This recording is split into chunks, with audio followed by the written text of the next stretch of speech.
everyone! Welcome to another episode of Usapang Pantahanan. Ito po si Mami Fem. Kamusta na kayo?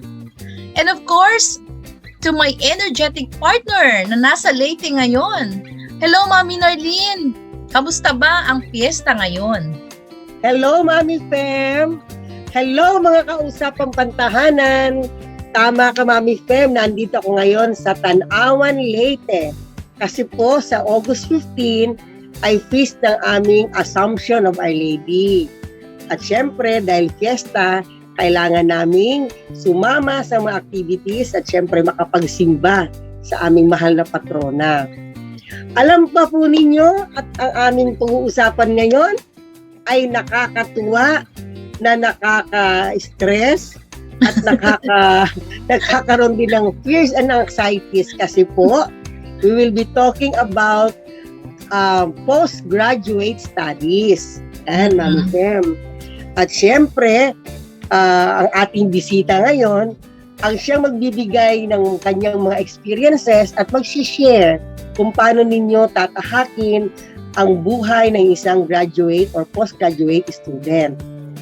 Ang ating pong bisita sa araw na to ay isang napakabatang dilag. Siya po ay hindi humihinto. Hindi humihinto na mag-aral upang ma-equip niya ang kanyang sarili. Our guest for today is a communication professional with expertise in project management and policy formulation and development for government, institution, and development organization.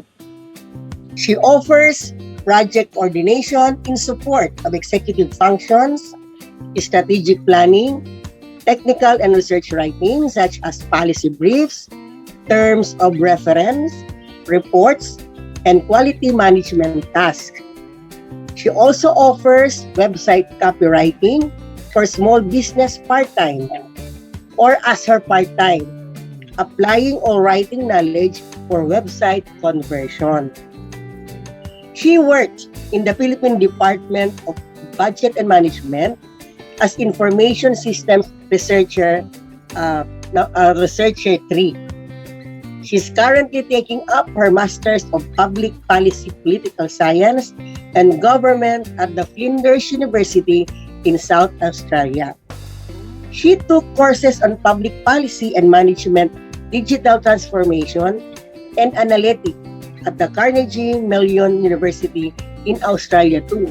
Napakabata pa pero ang dami na niyang gustong gawin sa buhay.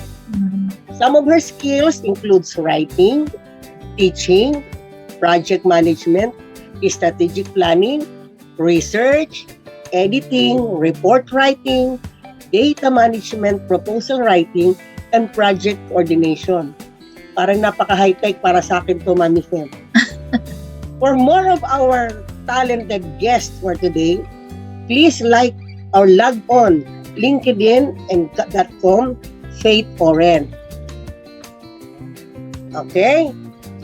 And of course, she is also an active member of the Church of Jesus Christ of Latter-day Saints.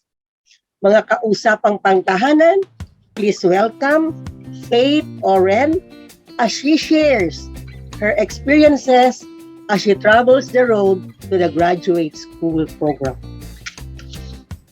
Enjoy watching! Yes. Hi everyone!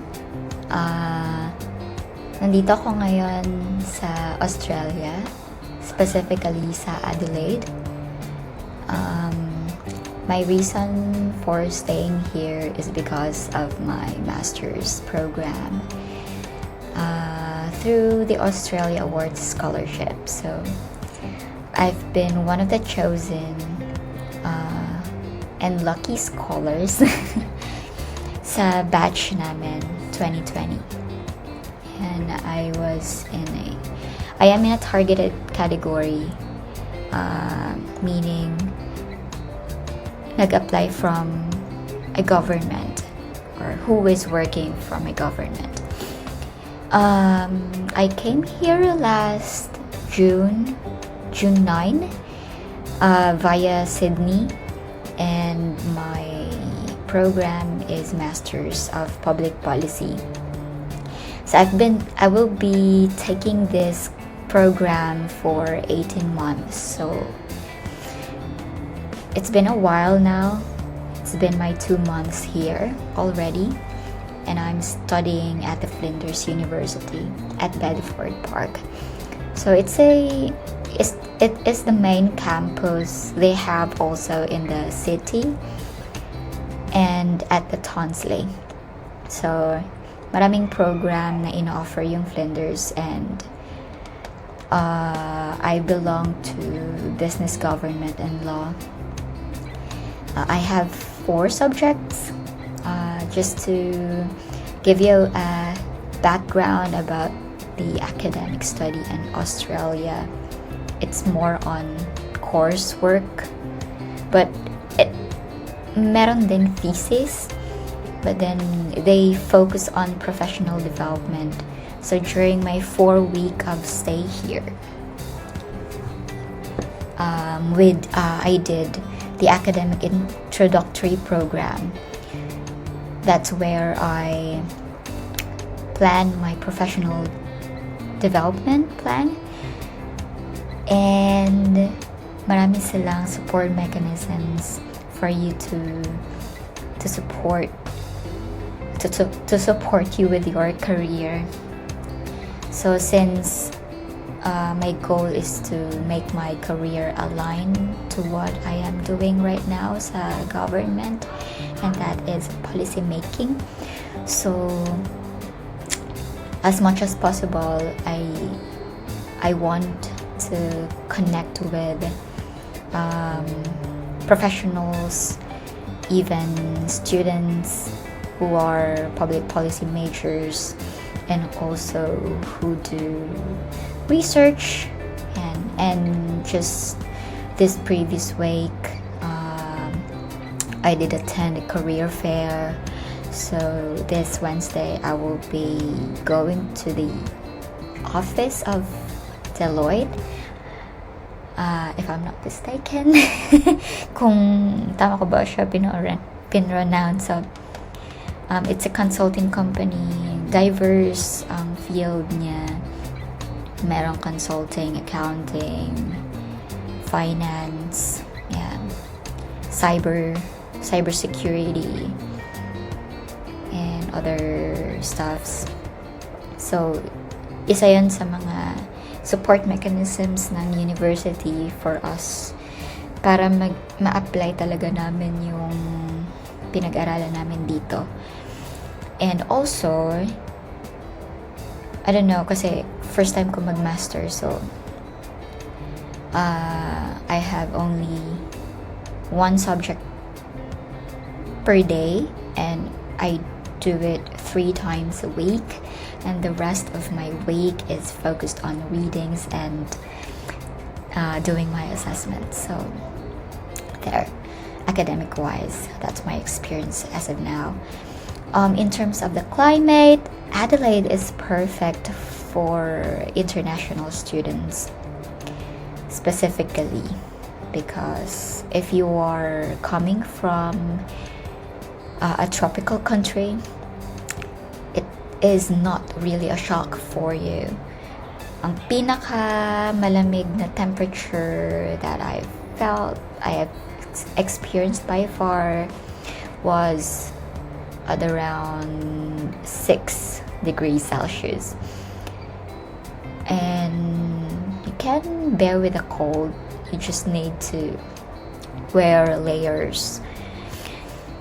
And hindi ako sinipon and inubo, thankfully, during my 2 months of stay here. Food wise, you can get lots of foods, although there's a bit challenge with Filipino ingredients or Filipino foods that can buy here, because first, it is costly. Second, you need to take a bus, and it takes a while because it roams around before it stops to the preferred station that you need to get off from the bus. Yun lang, it would take a while. So parang if it's 5 minutes drive, if you're taking a bus, it would take 20 minutes or so. So double or triple yung time.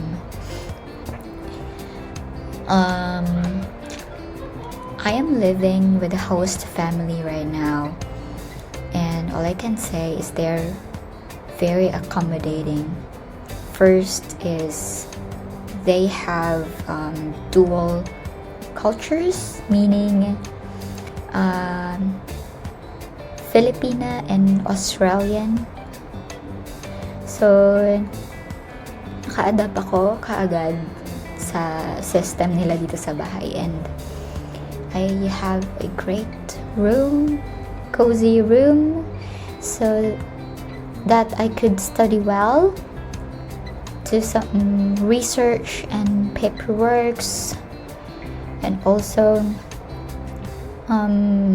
have time bond together in the living room with their family dog Sheba.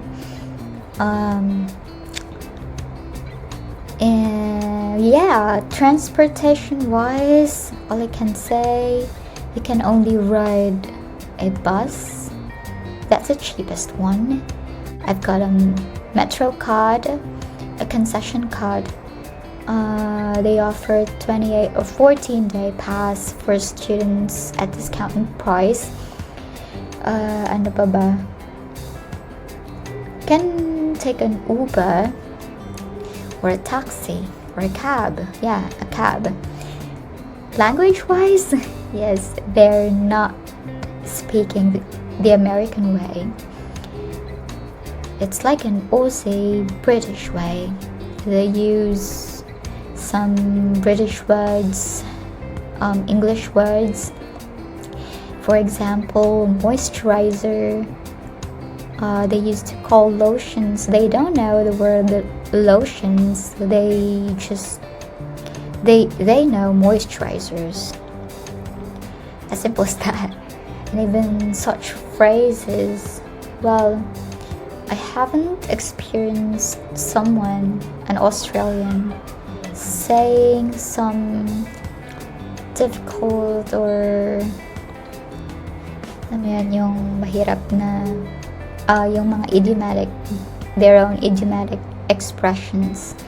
So far I didn't encounter that. Going back to Adelaide, it is such a wonderful place. I'm living in the suburb, and all I can say, it's very calm, peaceful, yeah, safe, I can say. Maybe because there are only few people around outside, and also it's very clean.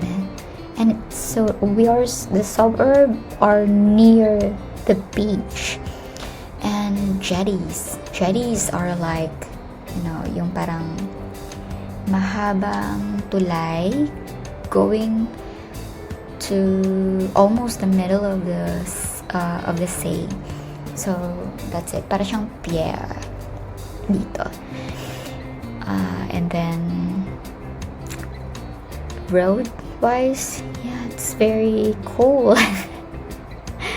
They're doing right-hand driving, so when I came here I was a bit shocked and dizzy, but then I can manage it now. So there. So I hope that I inspire those who wanted to study abroad, specifically in Australia. Life here is not easy. It's easy for me financially because I'm on scholarship. So all of my allowances and accommodation expenses, food expenses, all are paid by the scholarship or by the Australian awards scholarships. So, but living here wise, if you're family oriented, doesn't hindi sanay na walang kasama, so it's a bit hard.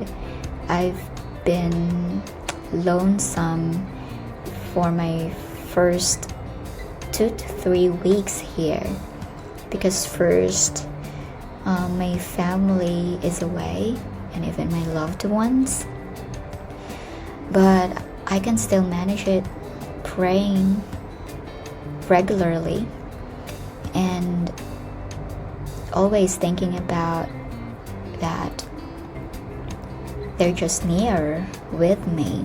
They're just with me, even not in person. I'm just so thankful there's video call invented and there's Facebook Messenger. So, hindi na mahirap na nandito ka and then malayo yung family mo. And one thing that I've learned so far is that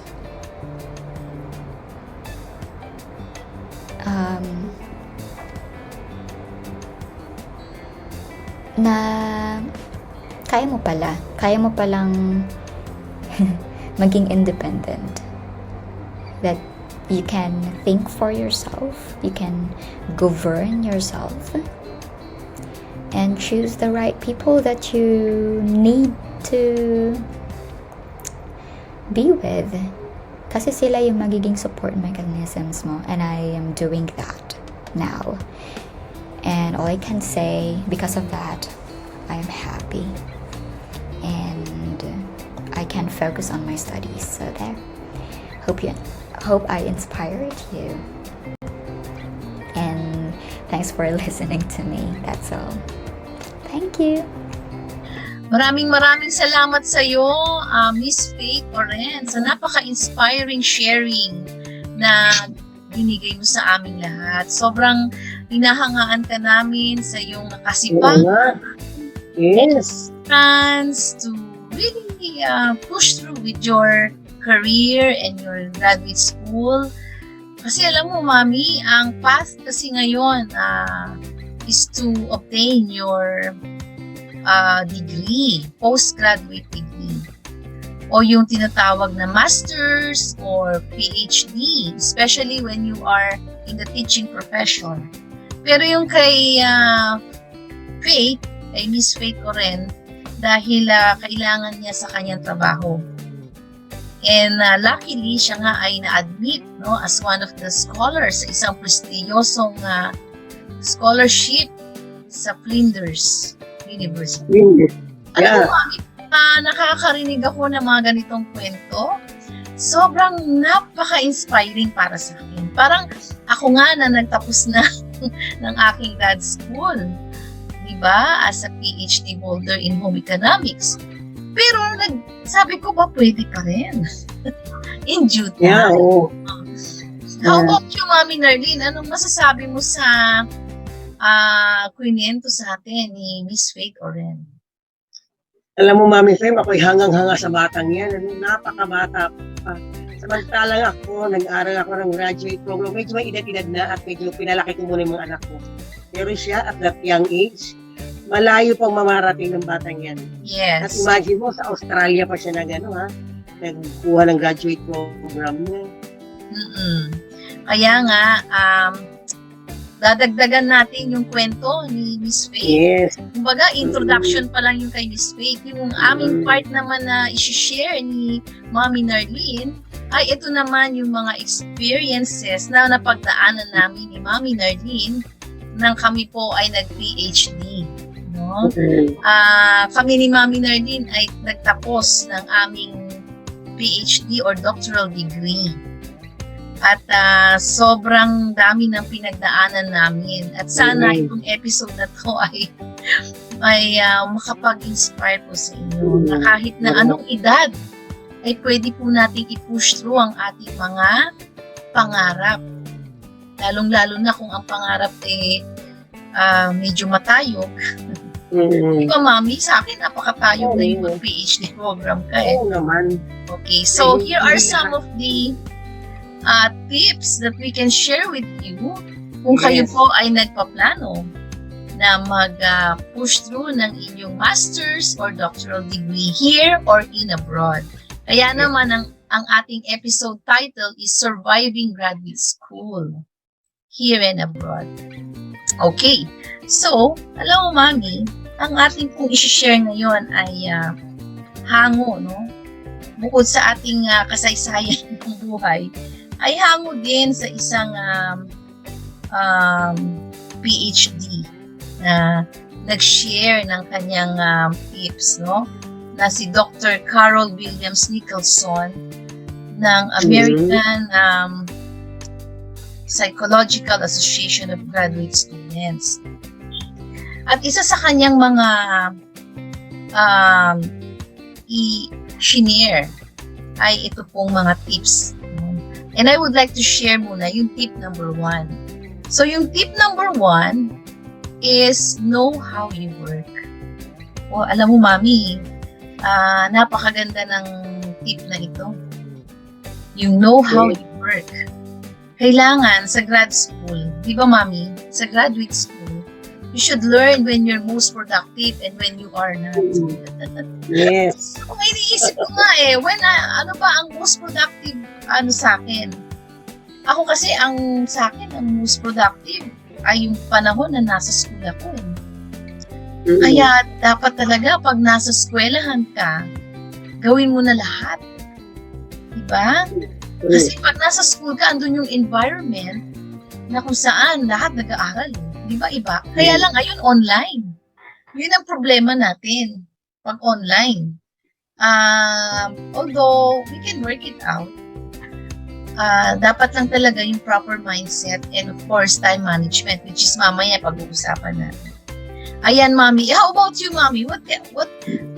Kailan ka ba most productive nung ikaw ay nag-grad school, nung nag-PhD ka? Sa school din, kasi doon wala kang distraction. At saka nasa loob ka na ng library. Because once you go home, lahat ng yung ginawa sa school, makakaset aside yan, because you have to work on activities at home naman, especially ako, when I have my children to attend to. So kung nasa bahay, hindi ko na yan maintindihan ang aking mga school activities. Kaya sa school, aking productive talaga tayo. Sa eskwelahan mo? Yeah. Yes, ayan. Of course, pag online naman, productive ka pag naka-online school. Pero kailangan na siya naka-confine ka sa room para wala kang distraction. Yes, I think that's one of the best tip, no? Pag online, kailangan naka-confine ka sa isang magandang room na kung saan nandun yung mga workspace mo para naka-tune yung isip mo na pag-aaral. Tama ka doon. And how about number 2, Mami? Ano yung ipapayo mo? So, number 2 naman, read smarter, not harder. Okay, in graduate school, reading is a whole skill unto itself. According to the author, in grade school, it's not likely to read beginning from end, and don't think about why you're reading till the text till later, which is not helpful. It should be a reading with a purpose. Meaning, look at the organization of a piece, the headers, chapter headings, and bullet points. Also think about why you are reading the article, how it fits into your course of research, and what you should be getting out of it. Try to determine if it supports your argument and if there's any surprising information. If what you're reading doesn't fit into your paper at all, stop reading. Because lots of students will still read, and this is a waste of time. If you do that, the day will end and you have done nothing to add to your research. Kasi minsan talaga, Mami, pag nagbasa ka, kailangan tingnan mo yung binabasa mo na aakma dun sa iyong research. Pag hindi, huwag mo na ituloy. Minsan tayo, di ba, pag naumpisa ng basahin, tinatapos natin, hindi naman siya related sa ating research. So, what happens, yung isang araw natin, naubos na hindi natin napakinabangan doon sa dapat nating hanapin.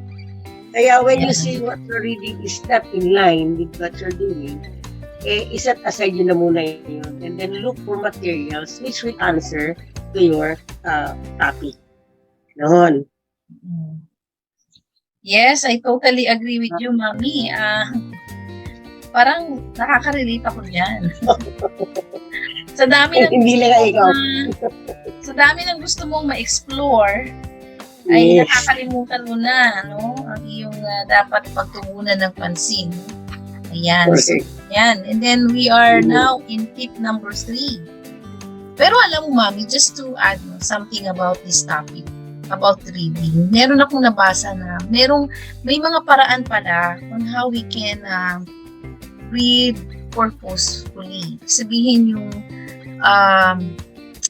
madali mo siyang madaanan, tapos madali mo siyang mabasa. Meron palang mga ganong tips. No, ang unang gagawin daw is scan mo muna lahat. The first. Yeah. Okay? And then the second reading, ito if you are reading with a purpose, if you are reading with a purpose, yung second reading daw ay kailangan meron ka lang hina-highlight. And dun sa pag-highlight mo, lagyan mo daw ng katanungan kung meron kang katanungan. Yan. So yun yung isang way. At meron naman din ako natutunan sa isa kong professor na kung saan habang siya ay nagbabasa, yung pinaka-important part ng binabasa niya ay nilalagay na niya sa kanyang index.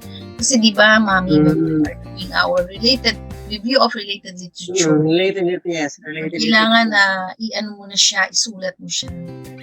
Mas maganda daw yung sinusulat sa index card. Yun naman ang kanyang okay? And now, yun naman ang dati Oo. Yun ang dati natin, di ba? Meron kasing tao na parang mas sa kanila yung mga old ways kaysa yung mga digital, di ba? Sa digital kasi you can do your filing. Kaya lang mayroong talagang kinaugalian na yung iba na ayaw na nilang gawin yun. Mas efficient sila yung mga old ways. Pero anyway, kasi every now and then may isa nila. Yeah, whatever works for you, okay lang yun. And of course, number 3, ito, Mami, ito ang nais ko rin i-emphasize ating mga gusto mag-pursue ng grad school. You focus less on grades and more on learning. Alam mo, kasi sa grad school, talagang since most of the time, yung mga nag-graduate school, they are also doing their job. Yung dalawa, nagtatrabaho at they attend grad school. May mga kaklase akong ganun, Mami. Yes. And I cannot blame them to have that kind of situation because siyempre, importante yung magtatrabaho. Pero kailangan sila din mag-aral para umangat or required silang mag-aral, lalo na kung nasa teaching profession ka. Kaya nga naman, pinapayuhan ko din sila minsan dahil na-overwhelm sila sa dami ng mga projects, sa dami ng requirements, demanding ang mga requirements sa grad school. Hindi man demanding, it's just that it is designed for us so that we will learn deeper dun sa ating mga subjects, no? Ating naistutukan ng mga specialization. So kaya nga, we need to focus less on grades. Kasi minsan na sila nagkakaroon sila ng anxiety pagka, ito lang pala yung grade ko. Ganyan. But wag mo kayong mabahala kasi you need to focus more on the learning. Kaya nga naman, sinasabihan ko sila na, you know what's important is yung natutunan natin Yung grade, importante din siya, pero huwag tayo masyadong mag-focus sa grade. Kaya nga most of the time, ang activities sa graduate school, it's more on research, more on kung ano man yung mga projects na related dun sa subject matter. Because graduate school involves more than just taking classes, di ba? And quizzes. Yan. Yes. And number 4. Okay, number 4. Pick opportunities wisely. Mm-mm. There are many different ways of doing things. According to Williams Nicholson, to be successful in graduate school, you really have to choose opportunities wisely. Get a taste of different specializations and areas. But recognize there's no way you can be exposed to everything in that short period of time. I remember, Mami Fem, when I was just starting to take up my master's program, I tried enrolling at guidance and counseling program. Mm-mm. I felt during that time, I am capable of handling students with different concerns. Mm-hmm. But as the course progresses, I myself was not comfortable of what may end up of me after the course. Para tulad sabi ko, guidance and counseling ang kinukuha ko, pero parang misguided ako. Diba? Ganon. My mind was not set for that major subject, so I shifted to Masters in Management. Here, I find the course fulfilling and is related to my dream of becoming an entrepreneur since I am a home economics student. That there are many choices which can be related to management. So, doon ako napunta sa Masters in Management na dahil doon ko nakita yung link ng aking major to my master's program. Mm-mm. Although, I know, hindi siya naka-parallel sa professional growth ng isang home economics teacher. Diba? Pero meron kasi ako ibang gustong puntahang career na ako naman ay komportable. Kaya yun ang aking napili. Okay. Salamat, Mami, for that sharing, no? Sana ito ay natuto yung iba sa iyong experience. Yes, oo, Mami. Yung iba kasi dahil siguro sa kakulangan ng resources, tinatapos na lang kaysa mag-shift, diba? Pero kung ikaw yung tipo ng tao na tulad nung nangyari sa'yo, na hindi fulfilling yung napuntahan mo, when you still have the option, no? Basta may oras pa naman. Kasi depende kasi, Mami, kung may resources pa yung tao eh. Diba? Kabagay. Yan. Pero anyway, whatever na natapos mo, I think mapapakinabangan mo yan eh. For the rest of your life. Okay? And of course, ito importante ito, Mami, consult others. Ako, ginagawa ko talaga yan. You ask other students how they approach their work. Yes. Kasi diba sa grad school naman, sharing of experiences, diba? Sharing of our expertise and sharing of our best practices when it comes to our projects. And talagang, alam mo, Mami, when I had my graduate school, sobrang napaka-generous ng mga klase at professors. They really help you to achieve your projects or your research. Sobrang ganda. Kaya you really have to find ways on how you can connect. Kasi minsan pagbayain ka, hindi ka na di ba? Kaya dapat malakas yung loob mo magtanong. And there's nothing wrong naman kung nagtatanong. Ayan. Of course, Mami, ano naman ang next? Okay. Next is manage your time well. Ito medyo mahaba-haba. Ito because we're talking about time management. According to Mitch Prinstein, a PhD director of clinical psychology at the University of North Carolina, the single most important skill to develop to successfully navigate graduate school is to learn how to budget your time efficiently. Remember, there is no one way to manage your time. Everyone has different approach, which may also change over time. The common and best models for this is you have to know when you need to be, where you need to be when, and what to do when. Let's also learn to create or write a to-do list for graduate school career each semester and break them down by month and by day. Try to do this because it is important to allocate time for everything. Take advantage of organizational tools. The Google Calendar, napakaswerte ng mga estudyante ngayon dahil meron ng Google Calendar. But then, good old paper planners also will help. Play it and figure out what works for you.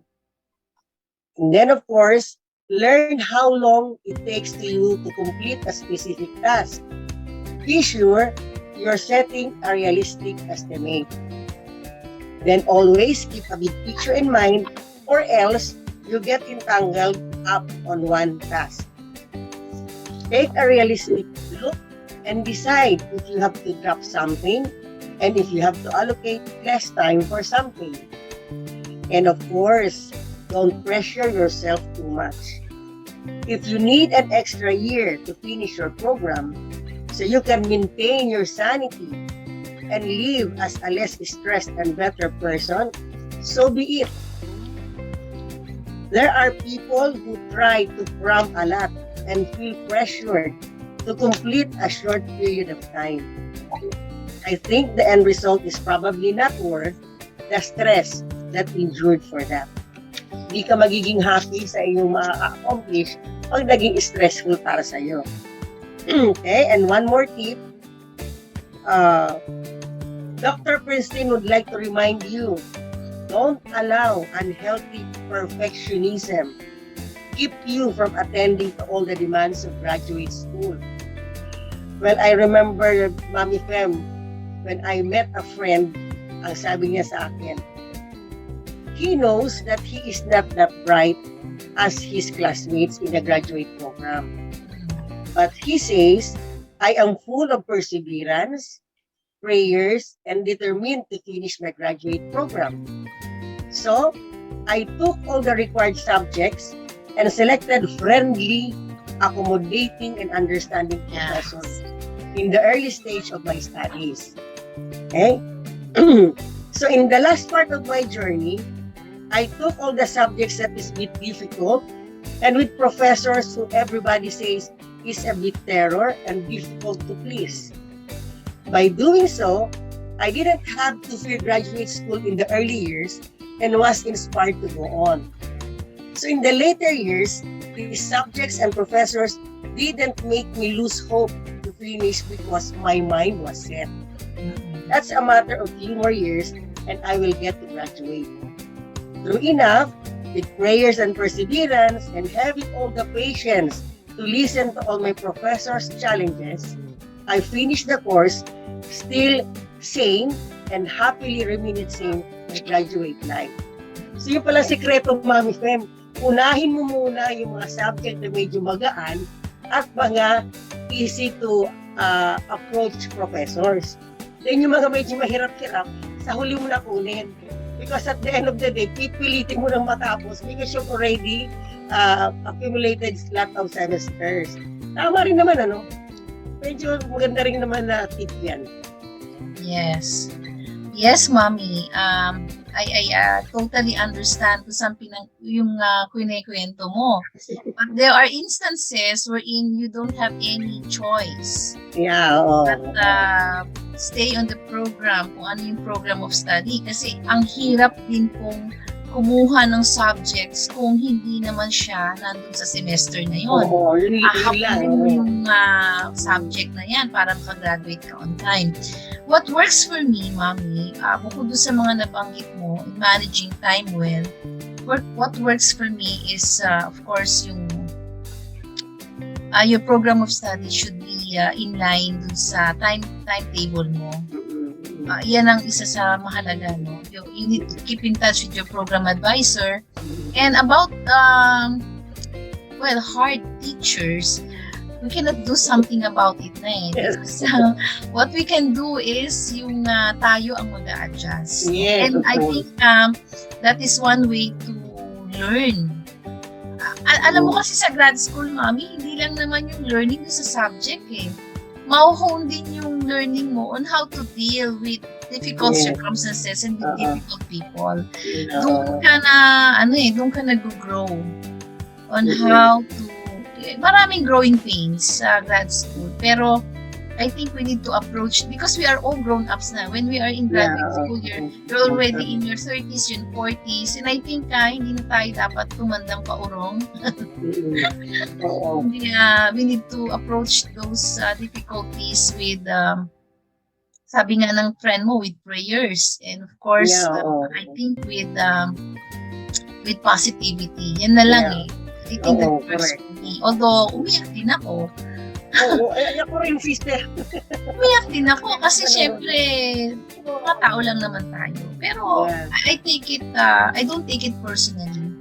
I take it professionally because pagka ganun ang attitude natin, mas natututo tayo. Ibig sabihin nun, we need to exert more effort because may kulang. Kaya, very painful para sa atin yung experience, diba?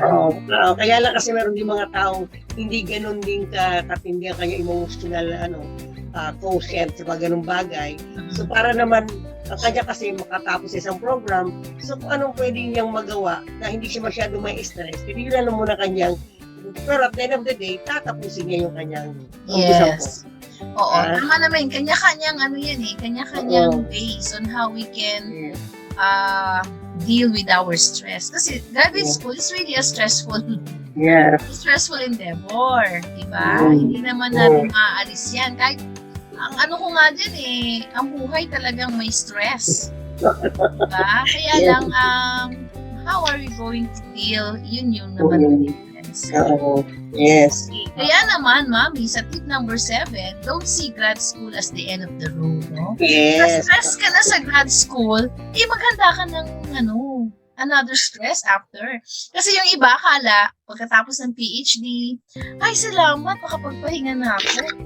No, hindi pala, Mami. The more ka naging accomplished, the more ka bibigyan ng trabaho, no? Yes. Which is, for me, dahil nga ikaw ay nag-aral, meron kang specialization, meron kang inaral na, ako nga, 8 years ako nag-aral, Ma'am.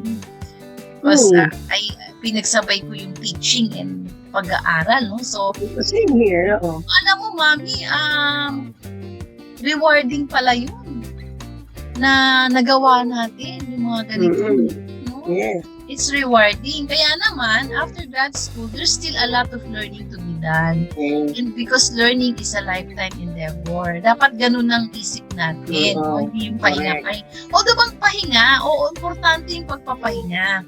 Pero we need to always remember that the more you learn, the more you need to serve.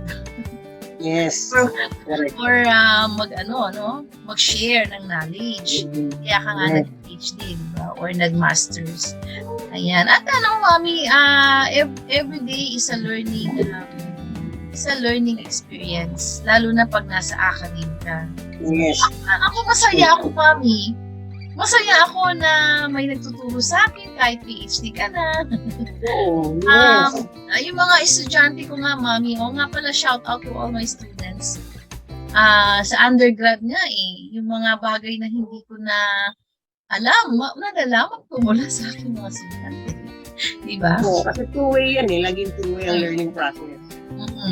Ayan. So, Mami, ano naman ang tip number 8? Okay, tip number 8. Keep a file of everything that interests you. If you just started grad school, you might be stumped about subject to select for your thesis. Gother suggested starting early by keeping a file of anything and everything that interests you. Over time, you might find a theme around what you've been collecting. However, remember that your topic doesn't need to be revolutionary. Trying to pick up an earth-shattering subject only prolongs the process. What also can stall the process is the longitudinal design. Try to avoid conducting a long-term research as your project, because by doing so, it will shatter your desire to finish your graduate program. So kaya kailangan pag pipili ka ng gagawin, huwag naman yung buong universe ang kailangan sumagot sa iyong mga questionnaires.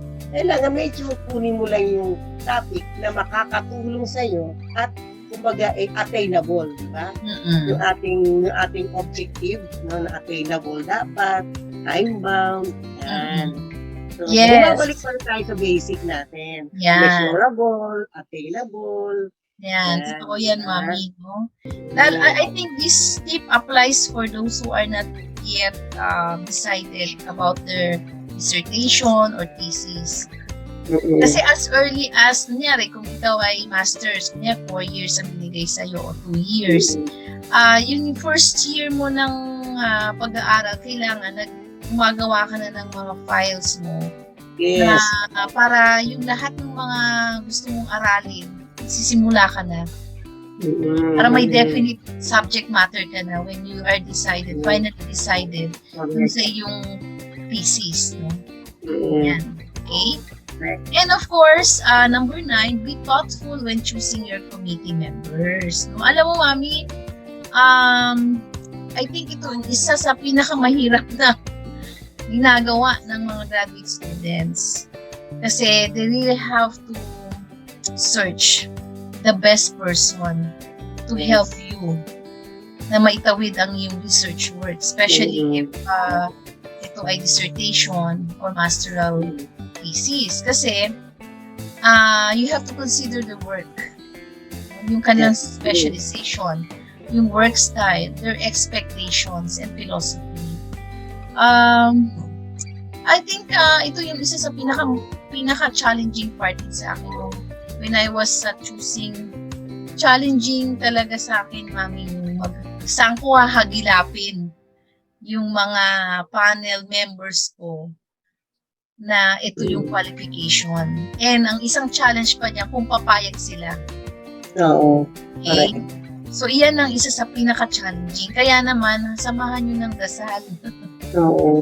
At public relations, no? Yes. You have to, kumbaga, kung ikaw ay nandiligaw, parang ganun. Pero hindi naman to the point na overacting ka naman na parang magmamakaawa, hindi. You have to write a letter to them, di ba? Ako, ang nangyari sa akin, pinuntahan ko talaga sila. Oo, ako din. I set an appointment and gusto kong ipaliwanag personally yung intention. Although, I also emailed my letter and then asked for an appointment para maipaliwanag ko kung ano ba yung topic mo, ano yung draft mo, anong magiging role nila, kung ito ba'y akma sa kanilang specialization, and then kung nag-decline, di hanap ka uli. Through them, they can refer you to others, panel members. Kaya alam mo, Mami, I'm excited kasi ngayon na natapos ko na yung PhD, ako naman ngayon ang umuupo na panel.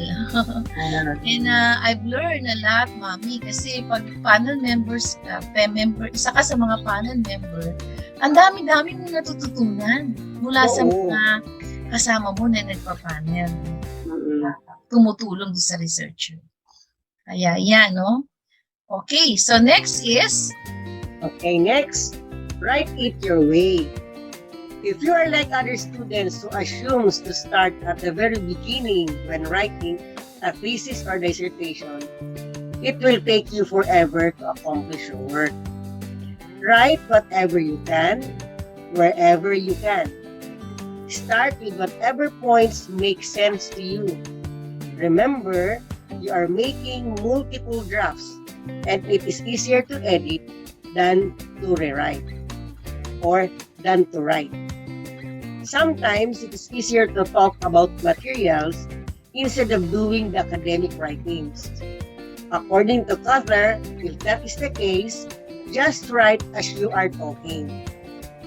Learn to pace yourself. Write at least 2 to 4 hours a day. This will prevent you from burning out and abandoning your writing days. Though this may not work to others. Others may write 12 hours a day and then take time 1 or 2 weeks. Time off. Huh? So figure out your learning and working style to successfully complete your work. Kasi totoo yan, Mami Fem, pag talagang masyado kang nagtutok sa pagsusulat na hindi wala ka ng time na binili sa sarili mo, nakaka-burn out din yan. Now, if you do that, na talagang continuous writing ka because ang inisip mo, ang thought ko para hindi mawala. But after that, give yourself a break para hindi ka naman mawala na ng enthusiasm on the coming days. Yan. Yes, Mami. And that is, nasa tip number 11 yun. You have a life outside of school. Yan. Gusto ko sanang i-share yung research natin. Sabi nga dito, na while it might be difficult to have a full life outside of school, syempre nasa school ka eh.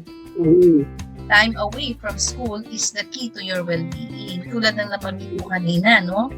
Your free time might include going out with friends, going to the gym, or joining on a campus club, or kung ano yung gusto mong gawin outside the school, no?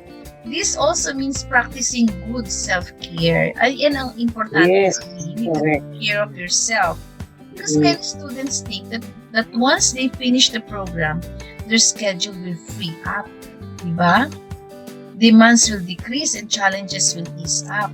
But as Williams Nicholson said, o si Dr. Nicholson sinabi niya, this just isn't the case. Totoo yan. After mo mag-PhD, hindi ka naman mapapahinga eh. Yeah, correct. And even And of course, Mami, maraming opportunities. yes, so dami opportunities. So walang pahinga.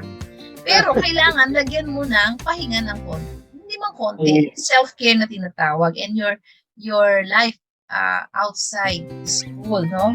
Sabi nga dito, even though you won't have large pockets of time, kasi nga naman ang daming responsibilities, you still carve out small blocks for self-care. For instance, no? You spend 15 minutes a day exercising, or 30 minutes walking on the beach, no? Participate in whatever makes you happy and healthy and stay grounded. Alam mo, kaya the reason why I'm in YouTubing, we are making hobbies na like this one, makakatulong na because you want to have another life outside the academy. Yes, correct. And talking to a friend like you, kaya nga ang format po namin sa Usapang Pantahanan ay ganito, no? Meron, may parang podcast na tinatawag. Pero ito nakikita tayo na nag-uusap tayo with of course with our audio visual, because we want, kami po ni Mami Nerdy, we want a life na balance. No? Meron kami sa school, meron kami sa family, meron din kaming hobbies namin na we enjoy. And aside from exercising, on our stationary bikes sa bahay, going out with friends, we would like to do this thing because it gives us happiness, because sharing is happiness. And at the same time, we are also learning, and it's a breath of fresh air to us. Kasi both of us are communicating, and we are communicating to all the world, to the people around the world, whether you are in different parts of the world, kapag-impart kami. And that brings happiness to us. Ayan. Tsaka mami, ito ay isa na rin sa continuous learning natin pareho. Yes. Na stagnant. Lalo na ako, retired na ako. Hindi na stagnant ang mind ko because whatever we are discussing, we really find time to do research, to do readings, di ba? Yes. So, nakatulong. Oo. Kaya naman, time away from school is a key to your well-being. Yes. Diba? And of course, last but not the least, Mami. Ito, no? Keep your family in the loop. During this time, you have to include your family in your journey. They will be there to help you out, and they will understand the importance of what you are doing. Have an open conversations in advance and throughout the process. This will help you ease the burden of that being available for household chores. Kasi minsan nakakonsensya yung hindi ka nakakatulong sa gawain because you have to do some writing, so do some readings. Graduate school is a very enjoyable experience, though there are tough times and many demands. Realize that it's limited time, and so to take advantage of the opportunity to learn. You are participating in a unique experience which less than 1% of the population has the opportunity to do so.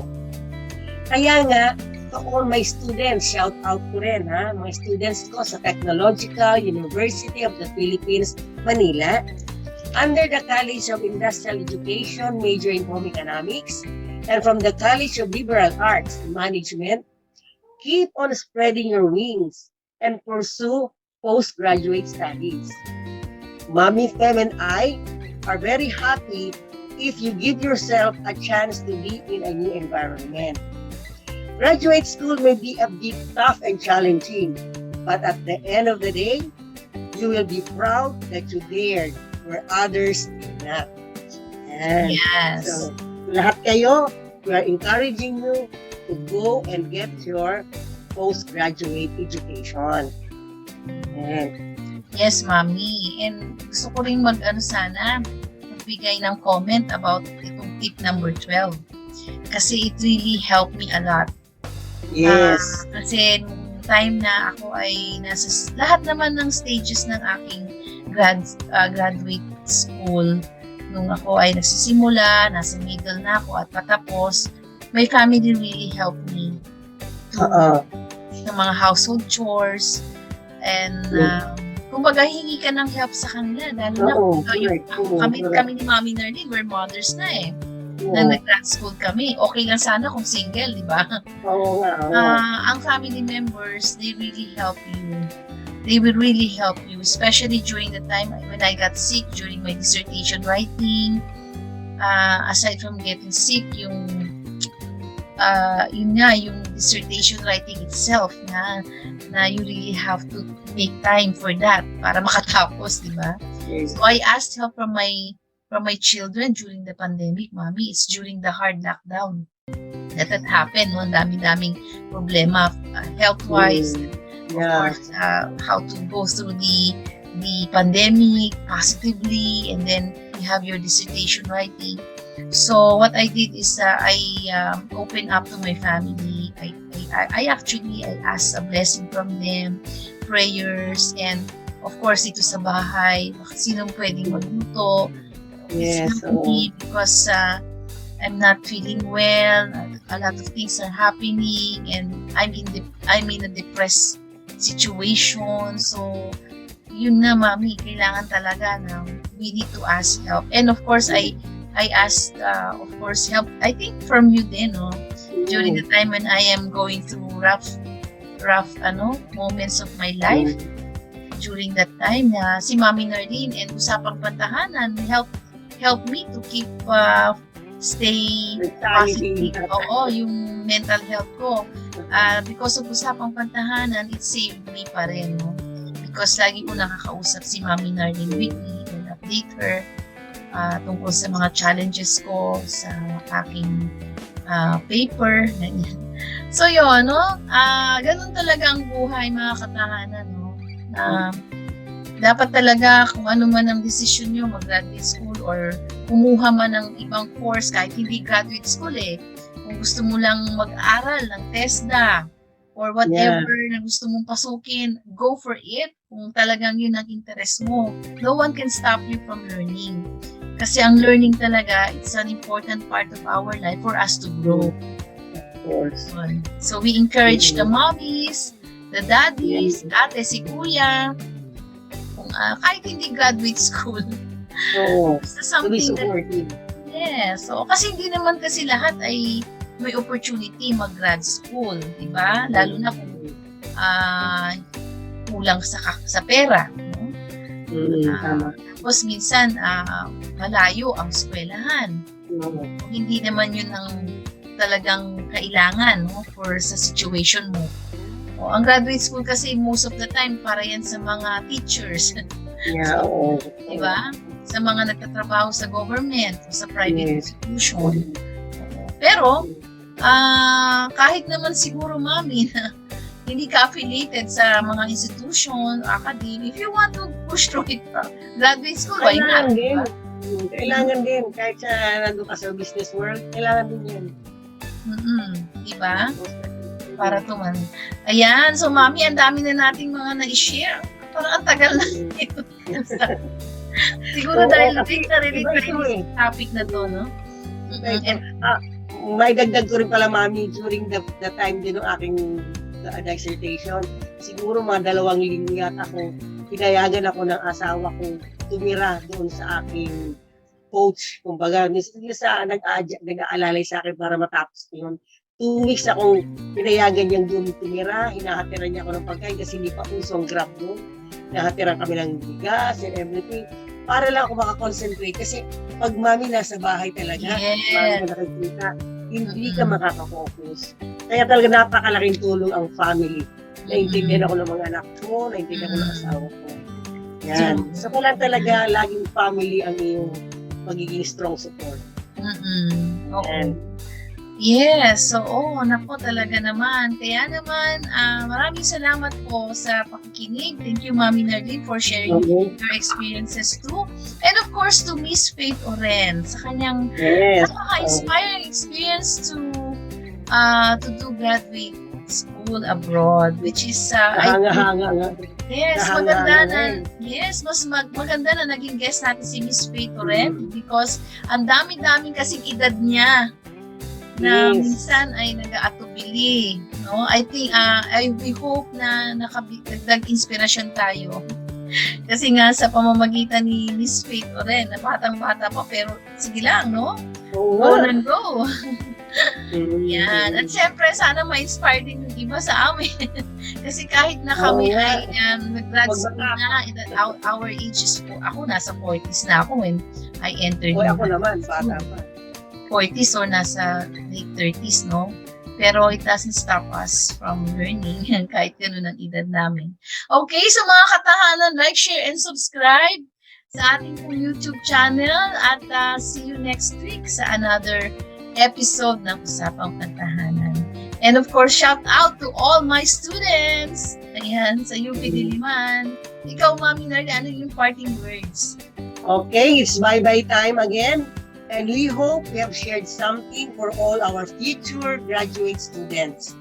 Enjoy the moment and build beautiful memories with your professors and classmates. Although ibang klase ang relationship sa graduate program, ha?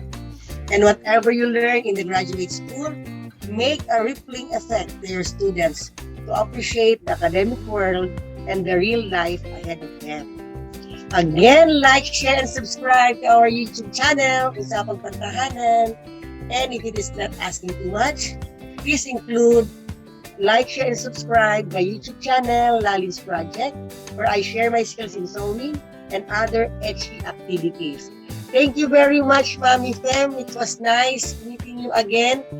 At alam mo bang itong hinihintay ko palagi ang ating episode every week.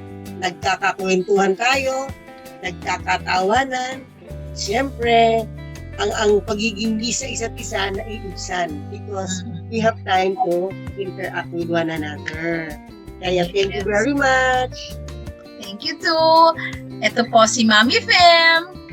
Si Mami Narlene. Dito lamang sa Usapang Pantahanan. Bye! Bye-bye. God bless everyone.